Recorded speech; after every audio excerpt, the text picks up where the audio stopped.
Bonjour ou bonsoir selon votre situation géographique. C'est le moment de vous présenter le journal parlé en langue française sur votre télévision préférée BTV. Voici d'abord les grands titres. Le Burundi pourra profiter des marchés de plus d'1,420 milliard de consommateurs lors de l'intégration dans la zone de libre-échange continentale africaine. Les détails, ça sera dans ce journal. La première dame du Burundi, Angeline Ndayishimiye, a reçu ce jeudi en audience une délégation d'hommes et femmes venus de la communauté est-africaine. Les détails, ça sera tout de suite dans le développement de tous ces titres. Raymond Prosper Nyonguru, je vous donne encore une fois bienvenue dans ce journal. Je vous le disais en titre, le Burundi pourra profiter des marchés de plus d'1,420 milliard de consommateurs lors de l'intégration dans la zone de libre-échange continentale africaine. Les détails dans un reportage signé Benoît Sindaïgouagne. Le Burundi pourra profiter d'un marché de 1,42 milliard de consommateurs ainsi que l'amélioration de la compétitivité des entreprises nationales sont parmi les avantages que le Burundi va tirer lors de l'intégration dans la zone de libre-échange continentale africaine. Prosper Bazombanza, le premier vice-président, l'a dit jeudi le 9 novembre lors de l'ouverture de cette activité. La stratégie nationale d'intégration dans la zone de libre-échange continentale africaine ZLECAf, qui vient d'être adoptée par le gouvernement du Burundi, montre que le Burundi pourra profiter d'un marché de 1,42 milliard de consommateurs, représentant plus de 2700 milliards de dollars de produits intérieurs bruts cumulés. L'intégration efficace du Burundi dans la ZLECAf requiert donc 1. L'appropriation de tout un chacun de la stratégie nationale de l'accord sur la zone de libre-échange continentale africaine. 2. La diversification de l'offre exportable et des marchés de biens et l'amélioration de la compétitivité des entreprises nationales. 3. Le développement de l'offre et l'amélioration de la qualité des infrastructures de base et d'appui à la production. 4. Le renforcement des capacités entrepreneuriales des femmes et des jeunes.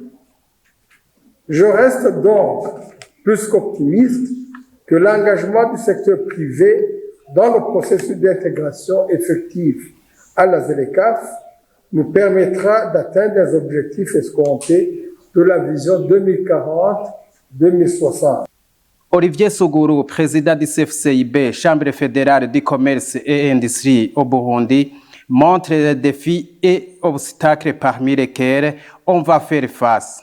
C'est en effet une réponse aux plus grands obstacles relevés par les investisseurs burundais, et je les cite, surtout la corruption des infrastructures insuffisantes, le difficile accès au crédit, la surtaxation fiscale et la nécessité d'une efficacité du partenariat public et privé dans un cadre de dialogue public et privé.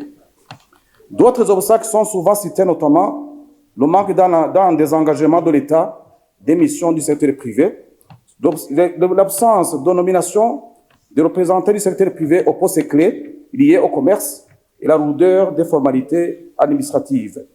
Signalons que cette activité d'ouverture du salon industriel au Burundi, 5e édition, a vu la participation des différentes autorités, à commencer par le vice-président de la République du Burundi, la ministre ayant le commerce dans ses attributions, le représentant du maire de la ville de Bujumbura, le président du CFCIB au Burundi et j'en passe. C'est un titre, la première dame du Burundi, Angeline Ndayishimiye, a reçu en audience ce jeudi une délégation des hommes et des femmes venus de la communauté est-africaine. Selon Godeliev Manirakiza, qui était à la tête de cette délégation, ils sont venus pour échanger et encourager la première dame sur les bienfaits envers les enfants et les femmes. Suivez Manirakiza Godeliev, elle est présidente de l'association des femmes répatriées du Burundi. Nous venons d'être reçus par la première dame du pays et nous sommes une délégation des femmes et des hommes qui sont venus des pays de la communauté est-africaine nommément la Tanzanie, l'Ouganda, le Rwanda, le Sud-Soudan et la RDC et évidemment le Burundi. Et la plupart ces invités d'honneur, ces invités de marque sont des honorables députés et sénateurs. Nous sommes ici dans le cadre d'un atelier d'échange d'expériences et de partage sur l'apprentissage pour la participation accrue de la femme, surtout dans la période préélectorale au Burundi. Nous voulons que la femme ait une place remarquable et les instances de plus de décisions ici au Burundi. Nous avons organisé cet atelier, c'est un atelier régional pour qu'on puisse puiser les expériences des uns et des autres, afin que nous puissions s'en référer pour améliorer la participation de la femme ici au Burundi et surtout pendant les élections de 2025. Nous voulons que à la fin de cet atelier, et comme résultat, nous voulons avoir de nouvelles approches et des innovations pour la participation de la femme. Alors, pendant cette rencontre avec son Excellence, la Première Dame du Burundi, nous avons eu des conseils. Nous avons eu des conseils d'être des femmes dignes, des femmes, des leaders qui pensent beaucoup au pays et aux communautés. La circoncision diminue les risques d'attraper quelques maladies sexuellement transmissibles et n'empêche pas le développement du sexe de l'enfant comme certaines le pensent. À quelques jours de sa naissance, cela n'a pas de problème et cela a été dit par Oscar Nimaye, il est docteur chirurgien. Suivez-le. La circoncision consiste à l'ablation ou bien à l'enlèvement du prépuce qui couvre le gland du pénis d'un homme. Alors, comme vous venez de poser la question, à quel âge on peut faire la circoncision? D'abord, il faut noter que la circoncision a deux types. Il y a la circoncision thérapeutique, c'est la circoncision qu'on fait pour traiter, pour la prise en charge d'une maladie qui a survenu sur l'organe reproductif d'un homme. Il y a la circoncision esthétique, c'est la circoncision qui consiste chez qui, je dirais, les patients font par les croyances ou bien les cultures d'un pays à un autre. Alors pour la circoncision esthétique, comme pour les musulmans ou bien les juifs, ils préfèrent faire ça 8 jours après la naissance. Mais ici au Burundi et dans d'autres pays chrétiens, on préfère faire ça à partir de 6 ans, 7 ans comme ça. L'important, c'est de le faire, premièrement, c'est pour prévenir les maladies qui pouvaient survenir chez un homme qui n'est pas circoncis. Il y a des maladies qui viennent dans la prépuce et surtout les infections. Je dirais aussi les phimosis ou paraphimosis. Il y a aussi cancer du pénis, même si c'est pas vraiment fréquent. Aussi, il y a des études qui ont été approuvées par l'Organisation mondiale de la santé, OMS, qui disent que un homme circoncis diminue les risques d'infection de VIH. Aussi, si une femme a un partenaire qui est circoncis, il y a la diminution d'un risque du cancer du col de l'utérus. Là, je voudrais signaler, comme je l'ai déjà mentionné dans la définition, si c'est l'enlèvement du prépuce, après la circoncision, l'organe, le pénis s'agrandit comme les autres organes de développement. Alors seulement s'agrandit, c'est un pénis qui grandit, mais qui est dépourvu du prépuce. Donc, c'est une information erronée, il ne faut même pas prendre en compte cette information. Parlons cette fois-ci de la musique. Les festivals tant nationaux qu'internationaux contribuent à faire connaître et redorer l'image des artistes sur la scène internationale.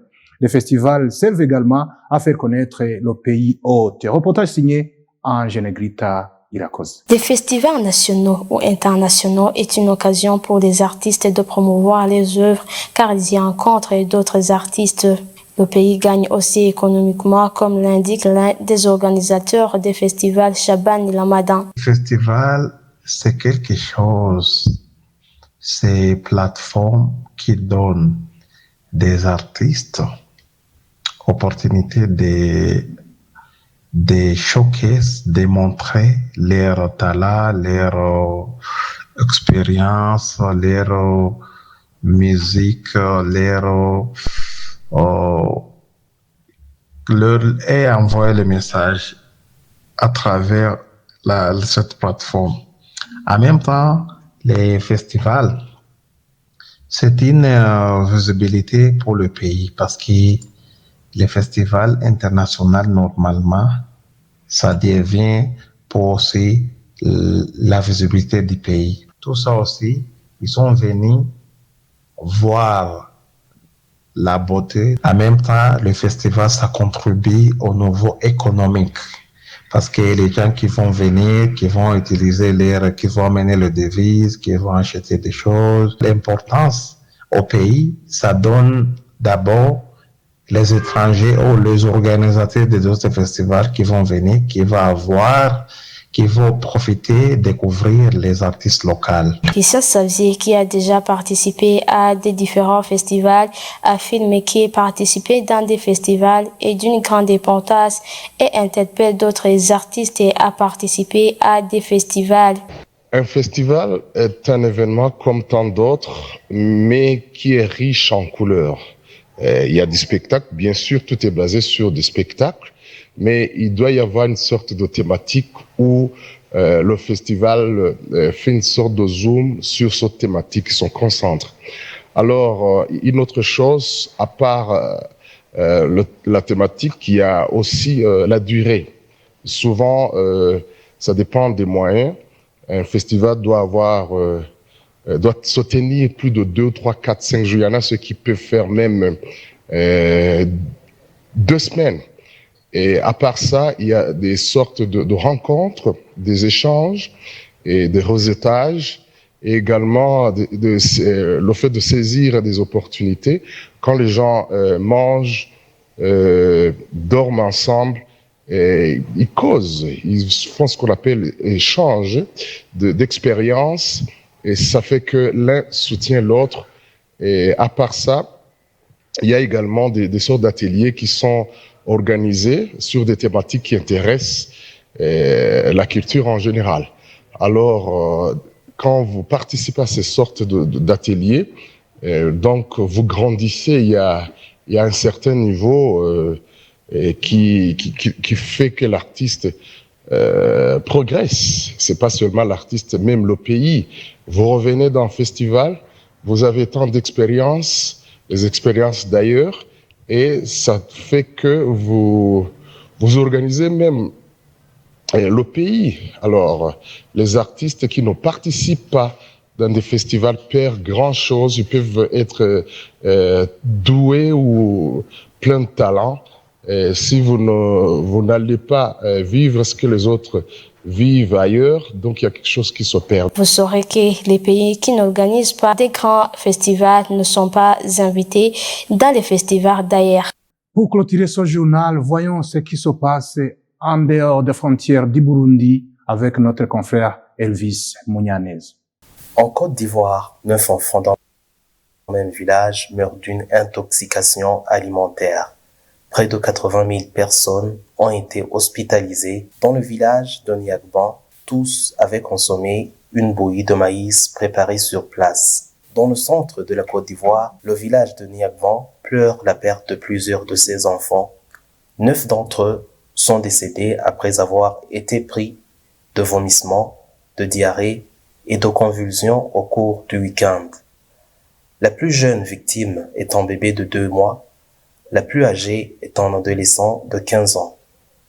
Au total, 71 habitants ont été hospitalisés au centre hospitalier universitaire de Bouaké, à une trentaine de kilomètres 2 habitants y sont toujours sous surveillance, tandis que les autres ont pu rentrer chez eux. Au Nigeria, les médecins retraités vont être autorisés à travailler sur un temps précis pour compenser le manque des effectifs médicaux au Nigeria. Selon l'Association nationale des médecins internes, sur les 80 000 médecins enregistrés au Nigeria, moins de 24 000 seraient en poste. Et la fouille des cerveaux, appelée JAPA, est loin de ralentir. En 2023, près de 11 000 docteurs nigériens sont enregistrés au Royaume-Uni. C'est par ici, chers fidèles téléspectateurs, que nous mettons un point final à ce journal. Merci à vous tous qui l'avez suivi. Merci également à toute l'équipe de la rédaction, sans oublier le côté technique, ainsi que le réalisateur de ce journal, Raymond Prosper Nyanguru, qui vous l'a présenté. Je vous souhaite de passer de bons moments en compagnie de votre chaîne de télévision préférée, la BTV. À la prochaine. Au revoir.